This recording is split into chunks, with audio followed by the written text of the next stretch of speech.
MPSC वर जीवापाड प्रेम करणाऱ्या सर्व स्पर्धकांना माझा नमस्कार. खडक रॉक मीन्स व्हॉट. मस्त टॉपिक आहे ना. खडक म्हणजे काय? दगड. तुम्हाला माहित असेल दगड है ना. कोणाले म्हणला त्यांच्या बापानं दगड आहेस बे. नाही, मा बापानं लई वेळा म्हणलं दगड आहेस म्हणे, तुझ्यावर काही फरक नाही पडे किती बी बोल है ना. असा निर्लज्जम सदा सुखी मस्त आपलं काय काय करायचं नाही काय नाही है ना. त्याला आपण काय म्हणतो दगड. बरोबर आहे ना. तर हा तो नव्हे. हा तो नव्हे. आपण कशाच्या याच्यात बघणार आहोत? भूगोलामधील दगड, खडक, रॉक है ना. रॉक मीन्स व्हॉट हे आज आपण बघणार आहोत. छोटासा टॉपिक दिसतो तुम्हाला पण अत्यंत महत्वाचा आहे, कारण की आजच्या टॉपिक मध्ये आपण रॉकची क्लिअर डेफिनेशन सांगणार आहोत पूर्ण डायमेन्शननी. सोबतच त्याच्या कॉन्टेक्स्ट मध्ये काही बेसिक क्लासिफिकेशन, वर्गीकरण, बेसिक क्लासिफिकेशन, डिटेल क्लासिफिकेशन पुढच्या व्हिडिओमध्ये. ठीक आहे. तर बेसिक क्लासिफिकेशन, त्याचे खास असे टिपिकल वैशिष्ट्य जे आहेत 2-3 ते आपण पाहणार आहोत. आणि हे जे मी आहे हे एकदम बेसिक बुक जे आहे महत्वाचं यूपीएससी आणि एमपीएससी साठी, ते म्हणजे आपला सविंदर सिंग भाऊ फिजिकल जिओग्राफी आणि सोबत माजिद हुसेन. बस या दोघा पुस्तकांचा निचोड काढून थोडासा इकडून तिकडून महत्वाचा घेऊन मी हा टॉपिक बनवलेला आहे. ठीक आहे. तर दगड कोणी नसतील तुम्ही तर नसान बाबा, कारण अभ्यास करणार. मी होतो दगड असो, आपण बघून घेऊ. मी नाही खडक. चलायचं मग. पण चलण्याच्या पूर्वी तुम्हाला नेहमीच माहिती, नेहमीच मी 2 प्रश्न डोक्यात घुसवतो म्हणजे घुसवतो, कारण घुसले नाही तर परीक्षा नाही आहे की नाही. चला पाहून घेऊ. पहिला प्रश्न तुमच्यासाठी, माझ्यासाठी नो. मी काय म्हणतो, माया नेहमीच निपटलं. खालील पैकी कोणता खडक एकल खनिज खडक आहे है ना. Which of the following is monomineralic rock. एक गारगोटी क्वार्ट्ज, दुसरं ग्रॅनाइट, तिसरं बसाल्ट आणि चौथा आहे पिंडाश्म म्हणजे कॉंग्लोमरेट. पहिला प्रश्न एकदम सोप्पा. दुसरा पाहू है ना. खालील विधाने लक्षात घ्या. Consider the following statements. भूरूपीय उत्क्रांतीमध्ये खडकांची भूमिका वर्चस्वाची असते. Rocks has dominant role in the evolution of landforms. दुसरा आहे क्षरणाची स्थिती आणि परिणाम मुख्यत्वे खडकांच्या आकारमानावर निर्भर असते. Nature and magnitude of the erosion largely depends upon size of the Roxx. असा प्रश्न आहे. ऑप्शन तुमच्याकडे आहेत. अ आणि ब दोन्ही विधाने अचूक असून ब हे अ चे कारण आहे असं येते ना टिपिकल. मग तो दिलाय. अ आणि ब दोन्ही विधाने अचूक आहेत, परंतु ब हे अ चे कारण नाही. अ अचूक आहे परंतु ब अचूक नाही. अ अचूक नाही आणि परंतु ब अचूक आहे. समजला. हा बस. आता आपण पाहून घेऊ खडक म्हणजे काय. खडक म्हणजे काय तर बेसिक व्याख्या, एकदम बेसिक व्याख्या. काय आहे खडक? खडक म्हणजे खनिजांचा, मिनरल्स है ना, सुसंगत बळकट सघन, सुसंगत बळकट सघन, कोहरंट कन्सॉलिडेट कॉम्पॅक्ट. नैसर्गिक पदार्थ, natural mass, a natural mass of minerals, a natural mass of minerals which is coherent, consolidate and compact. कसा पदार्थ आहे हा खनिजांचा? असा पदार्थ आहे जो एकसंग, सुसंगत आहे, एकसंग आहे, बळकट आहे, सघन आहे, कॉम्पॅक्ट आहे. आलं लक्षात डेफिनेशन. मग हा काय आहे तर एकदम सोप्प की आपली पृथ्वी आहे आणि त्या पृथ्वीतलं वरचं आवरण, वरचं आवरण याला काय म्हणतो आपण? शिलावरण. याला काय म्हणतो? शिलावरण. लिथोस्पियर. काय म्हणतो? लिथोस्पियर. त्या लिथोस्पियरचं जिओ मटेरियल, पृथ्वीच्या कवचाचा भूपदार्थ, geo material. Rock is a geomaterial of earth crust, that is a lithosphere. याचा अर्थ काय? तर जिथपर्यंत टणक भाग आहे, टणक भाग आहे तिथपर्यंत जे काही असेल ते काय म्हणूया आपण? खडक. आणि याच्या खाली काय आहे मग? इथे काय आहे? मधात तर पुन्हा आपल्याला दिसते कोर है ना. भूगर्भ जो आहे तो कसा आहे? टणक आहे, पुन्हा सॉलिड आहे. पण हा जो भाग आहे हा भागाला आपण म्हणतो प्रावरण म्हणजे मॅन्टल. आणि हा मॅन्टल कसा आहे? मोल्टन स्टेट मध्ये आहे. कसा आहे? मोल्टन म्हणजे खडक जर इथून इथे घसरला आणि मोल्टन झाला म्हणजे वितळला तर तो खडक राहिला का? नाही. मग तो खडक नाही राहिला तर वर आला तर होईन? हो होईन. वर आला जेव्हा सॉलिडिफाईड, कन्सॉलिडेट, कोहरंट, सॉलिडिफाईड होईल तेव्हाच त्याला खडक म्हणता येईल. लिक्विड फॉर्म मध्ये त्याला खडक म्हणता येणार नाही. लक्षात आले का? क्लिअर? ठीक आहे. आता ही जी व्याख्या आहे ही बेसिक व्याख्या आपण थोड्याशा वेगळ्या अँगलने बघू. कोणाच्या? तर जे शास्त्रज्ञ आहेत किंवा जे स्किल्ड आहेत, स्पेशालिस्ट आहेत त्यांच्या दृष्टिकोनातून बघूया. काय आहे? तर दोन प्रकारे आपल्याला व्यापक दृष्टिकोनातून सुद्धा खडकाची व्याख्या बघायची आहे आणि संकुचित दृष्टिकोनातून सुद्धा. तर व्यापक दृष्टिकोन कोण देतोय? जिओलॉजिस्ट, भूगर्भशास्त्रज्ञ. कोण देतोय? भूगर्भशास्त्रज्ञ. जिओलॉजिस्ट काय म्हणतो? जिओलॉजिस्ट तो म्हणतो की ह्या पृथ्वीच्या कवचावरील है ना everything, every Jio material of the earth crust, पृथ्वीच्या शिलावरणावरील जे काही असेल. तुम्ही म्हणा माय घर नाही रे भाऊ, घर नाही, झाड नाही. कुठला आहे? नैसर्गिक असा अजैविक पदार्थ है ना, नॉन ऑर्गॅनिक. कुठला आहे? कोणताही खनिज, वर्ड वापरलाय. कोणताही मिनरल, एनी मिनरल मास, एनी मिनरल मास. ओके, एनी मिनरल मास. तो आता पहिल्यांदा आपण पाहिलं कन्सॉलिडेट हा शब्द पाहिला. इथे तो म्हणतो जिओलॉजिस्ट काही घेणं देणं नाही. बळकट असो वा नसो, एकसंघ असो वा नसो, कन्सॉलिडेट ऑर नॉट, काय घेणं देणं नाही. ओके, जो पृथ्वीच्या कवचाचा भाग आहे ना, is a part of the earth crust, लिथोस्फिअरचा जो भाग असेल तो.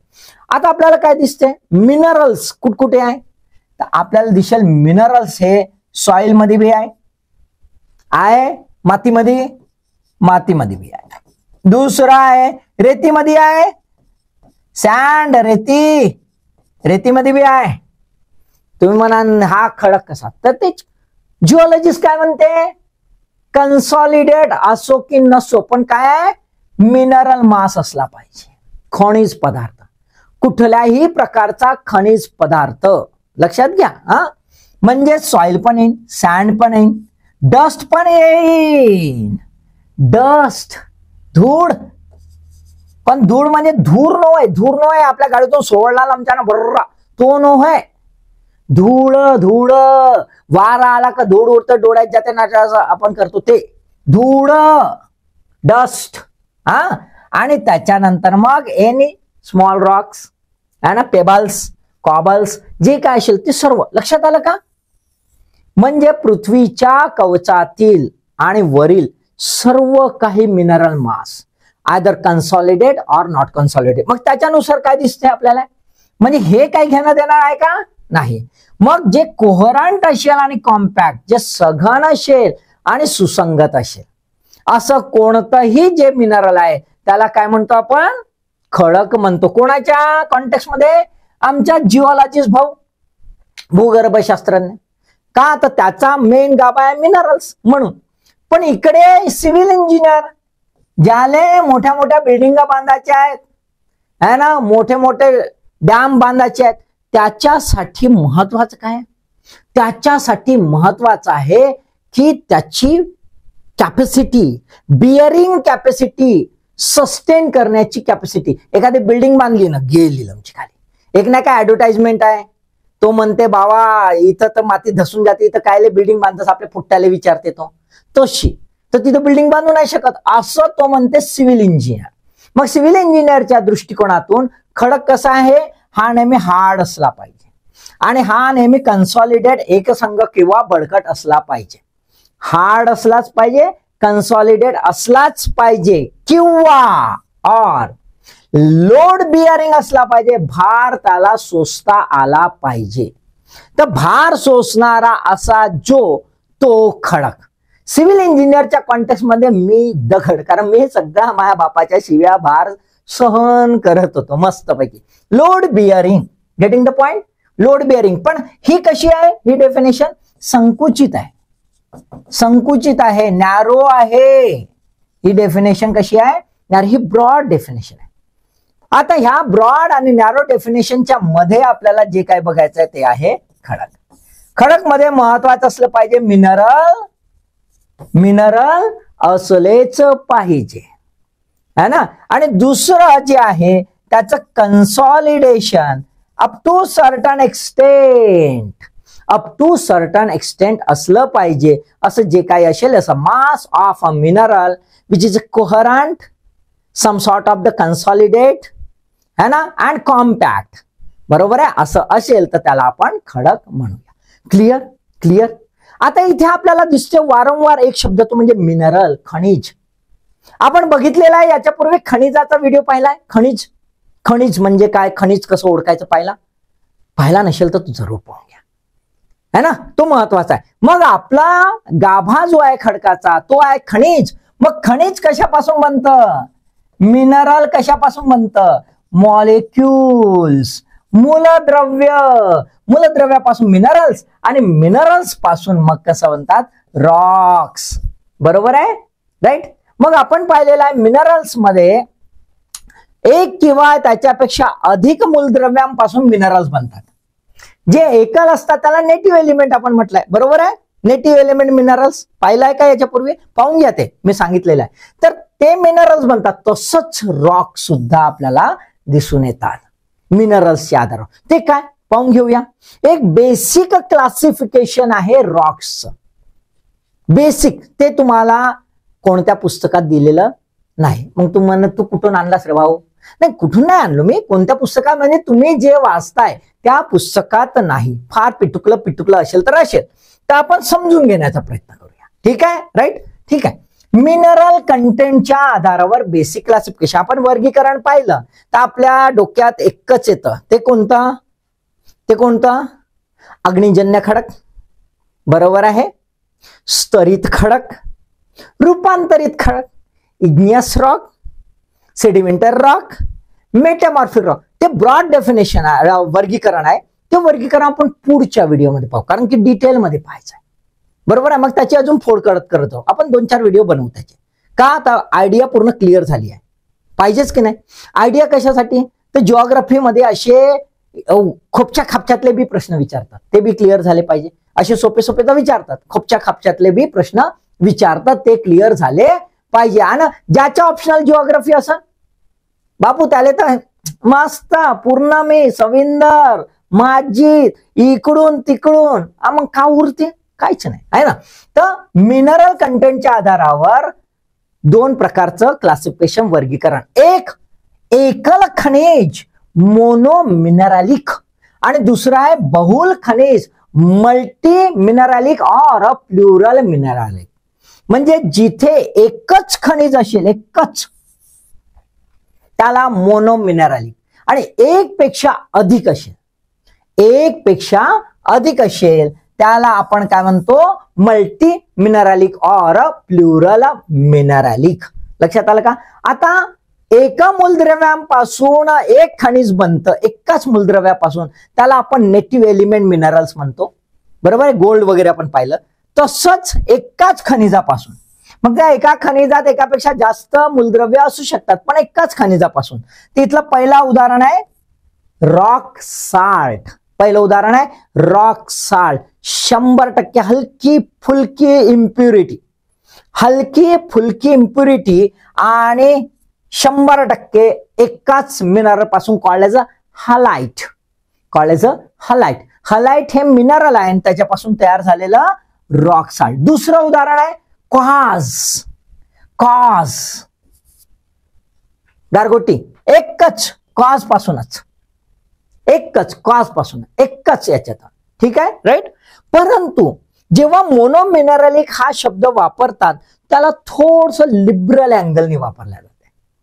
म्हणजे 100% एकच मिनरल नाही, तर बहुल प्रमाणात डॉमिनंट पर्सेंटेज हे एका मिनरलचं असेल त्याला सहसा मोनोमिनरलिक म्हटल्या जातं. मग डॉमिनंट म्हणजे काय, तर आपण बघितलं तर 50% पेक्षा जास्त जे मिनरल्स एकच असतील ते खडक आपण मोनोमिनरलिक समजूया.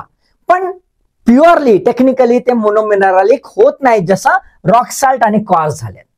तर त्याची उदाहरणं काय आहे, तर आपल्याला इग्नियस रॉक मध्ये दिसतं ड्युनाइट, अनोर्थोसाइट आणि कार्बोनाइट. हे 3 उदाहरणं आहेत. हे तिन्ही इग्नियस रॉकचे आहेत, ठीक आहे. मग ते कसं ते सांगू आपण पुढच्या व्हिडिओमध्ये. ड्युनाइट जो आहे त्याच्यामध्ये 90% पेक्षा जास्त ऑलिव्हाइन हे मिनरल आहे, ऑलिव्हाइन. आणि अनोर्थोसाइट याच्यामध्ये फ्लॅजिओक्लेज फेल्डस्पार, 2 प्रकारचे फेल्डस्पार असतात, त्यामधला फ्लॅजिओक्लेज फेल्डस्पार हा मिनरल 90% पेक्षा जास्त. तसंच कार्बोनाटाइट हा रेअर इग्नियस रॉक आहे, त्याच्यामध्ये कार्बोनेटचं प्रमाण मात्र 50%च्या वर. बघा लक्षात आलं, इथे हे दोन्ही 90%च्या वर, इथे 50%च्या वर, बरोबर आहे. पण टेक्निकली ते मोनोमिनरलिक होत नाही, ठीक आहे. प्रश्न कसा येतो त्याच्या अँगलने इथे बघायचं. जर हे सर्व दिले आणि मोनोमिनरलिक कुठले, तर हे सगळे मोनोमिनरलिक आहेत, बरोबर आहे. पण हे सर्वच दिले आणि निश्चित प्रमाणात मोनोमिनरलिक रॉक कोणता आहे, तर तो रॉक सॉल्ट आणि क्वार्ट्ज. क्लिअर, राईट, ठीक आहे.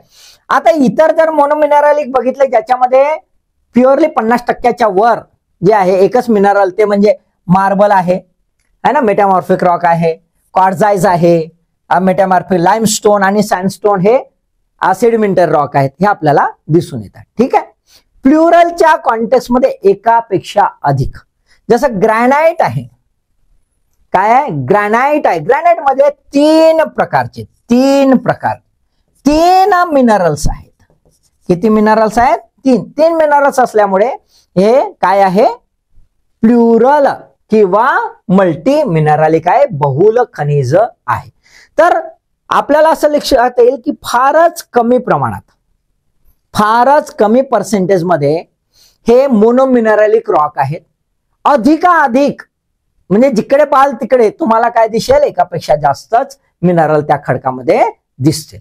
लक्षात आलंय, ठीक आहे. चला आता आपण याचे थोडेसे वैशिष्ट्य, 3 प्रकारचे वैशिष्ट्य आहेत. बरेच वेळा या अनालिटिकल पर्स्पेक्टिव्हने प्रश्न विचारतात, है ना.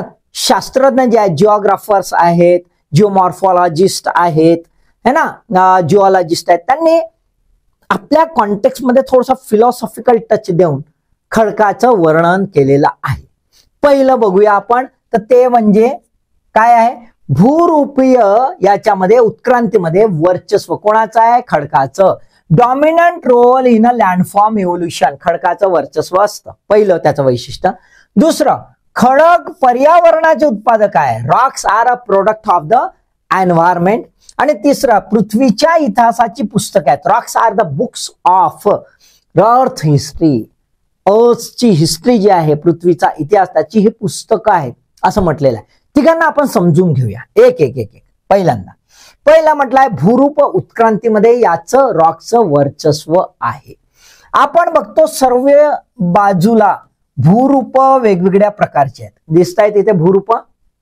पहाड आहे, है ना, हिल्स आहे, व्हॅलीज, डेझर्ट, प्लेन्स, प्लॅट्यूज, जे काही आपण बघतोय अख्ख्या पृथ्वीवर ते कसं आहे, ती भूरूप म्हणजे अल्टिमेटली क्रस्ट जी आहे त्याचं अंडुलेशन्स झालेलं आहे.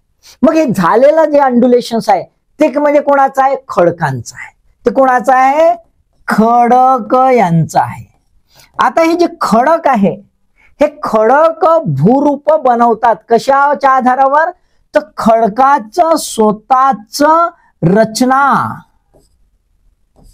है ना, स्वतःची त्याची रचना, त्याची संरचना, है ना, त्याचं कंपोजिशन, त्याचं स्ट्रक्चर है ना, त्याचा स्वभाव है ना, त्याचं नेचर हे कसं आहे, त्याच्या आधारावरच आपल्याला दिसतंय वेगवेगळी भूरूप तयार होताना. म्हणजे उदाहरणार्थ एक खडक आहे, त्याचे मिनरल जे आहेत हे स्ट्रॉंग आहेत, कॉम्पॅक्ट आहेत, खूप असे जबरदस्त आणि इतके जास्त कॉम्पॅक्ट झाले विचारू नका. दुसरं ते तो खडक जो आहे तो सच्छिद्र नाही आहे, पोरस नाही आहे. कसा आहे? पोरस नाही आहे. तर त्याला तोडणं एवढं सोपं नाही आहे ह्या एन्व्हायरमेंटला, ह्या निसर्गाला, वाऱ्याला, पावसाला इतकं सोपं नाही. मग अशा वेळात वेगळ्या प्रकारचं भूरूप होईल. पण एखादं सहज रीतीनं पाणी आलं, वाहून गेलं, वारा आला, भुरकन उडून गेला, असा जर खडकातले मिनरल्स असतील अनकन्सॉलिडेट, बरोबर नसतील, तर मग मात्र वेगळ्या प्रकारचं भूरूप होईल. लक्षात आलंय? म्हणून आपल्याला कुठे वाळू दिसते, कुठे वाळू दिसत नाही, मोठे मोठे दगड दिसतात, कुठे खोल खाई दिसते, तर कुठे उंच स्तंभ दिसतात, पर्वत. हे कशामुळे?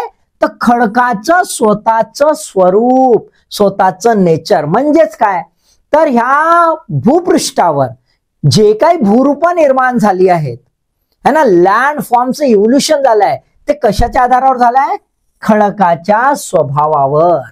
So here the rock decide the magnitude and the feature of a लँडफॉर्म. त्या भूरूपाचं जे इंटेन्सिटी आहे, ती तीव्रता जी आहे बनण्याची ती, आणि त्या प्रकारचं भूरूप हे कोण बनवतं? खडक. Getting the point? लक्षात आलं? So the rocks here are a dominant role in the landform evolution.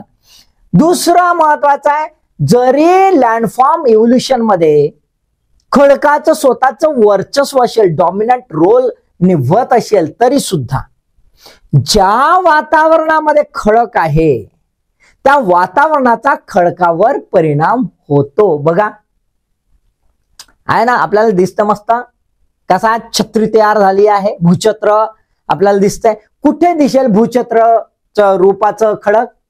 तर भूछत्र रूपाचं खडक आपल्याला वाळवंटात दिसेल, डेझर्टला. का डेझर्टला दिसेल? कारण डेझर्टला जे आहे हा असा खडक राहते, या खडकामध्ये एका लेवल पर्यंत, एका उंचीपर्यंत जबरदस्त वारा राहते, जबरदस्त वारा राहते. तर हा घासत घासत घासत घासत घासत घासत नाही, वरचा मात्र घासत नाही. म्हणजेच काय? इट्स अ एन्व्हायरमेंट, पर्यावरण, एन्व्हायरमेंट है ना, विच इज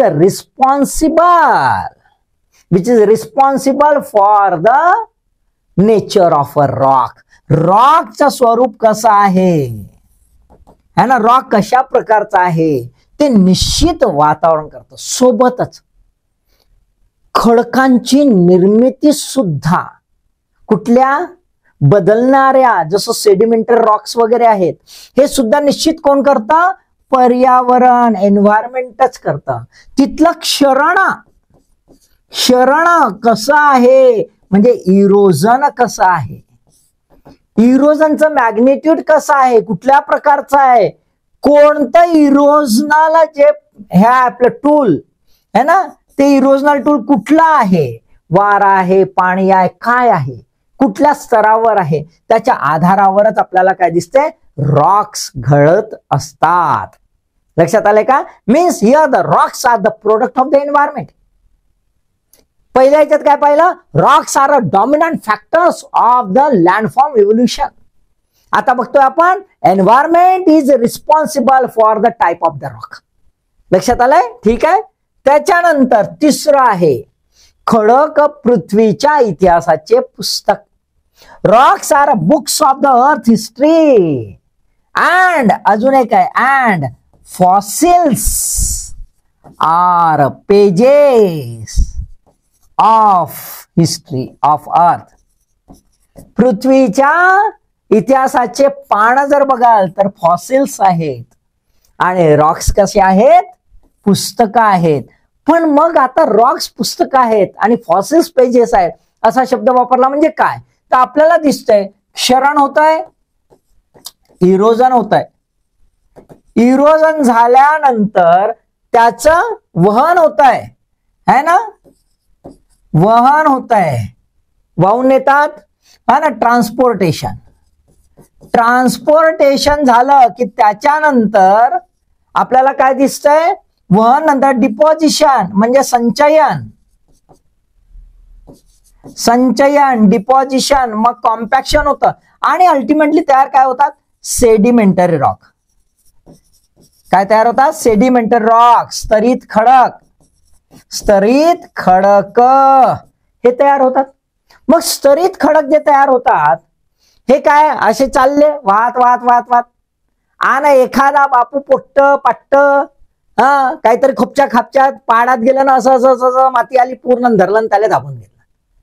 तो दबला, ते तर गेली फुर्र, दुसराच जाऊ द्या है ना. हा दबला आणि मग जर तो भेटला 1000 वर्षानं असं म्हटलं छापून येईल है ना. छपाई होते, हे बघा अशी छपाई होऊन जाते, हे बघा इथे अशी छपाई होते. छपाई होणं म्हणजे हे काय, फॉसिल्स. हे काय आहेत, फॉसिल, जीवाश्म आहेत. काय आहेत, जीवाश्म आहेत. हे जीवाश्माचा जर अभ्यास केला तर आपल्याला काय लक्षात येतं की तत्कालीन परिस्थितीत कुठल्या प्रकारचा सजीव होता, सजीव सृष्टी होती ते लक्षात येते. बरोबर आहे, म्हणजे रॉक्स सांगतात. आता रॉक्स सुद्धा जे आहे त्याची सुद्धा डेटिंग होते. रॉक्सची डेटिंग होते म्हणजे रॉक कोणत्या वेळेला निर्माण झालेत है ना, ते आपण केमिकल अनालिसिसने है ना आकलन करू शकतो. मग आकलन केलं की लक्षात येते त्यावेळेसचा रॉक आणि हा त्यावेळेसचा जीवाश्म, म्हणजे त्यावेळेसची तत्कालीन परिस्थिती काय होती. We can easily analyse the contemporary biogeological situation है ना. जैविक आणि भूगर्भीय म्हणजे भूरूपीय ही काय परिस्थिती होती ते आपल्याला त्यावेळात सांगता येतं. आणि म्हणून खडक पृथ्वीच्या इतिहासाचे पुस्तक असं म्हटलं येतं. असे स्टेटमेंट वगैरे येतात कधी कधी, ते माहीत असले पाहिजे काय कारण काय नाही. त्यासाठी हा छोटा इटुकला पिटुकला मी विषय घेतलेला आहे, खडक म्हणजे काय.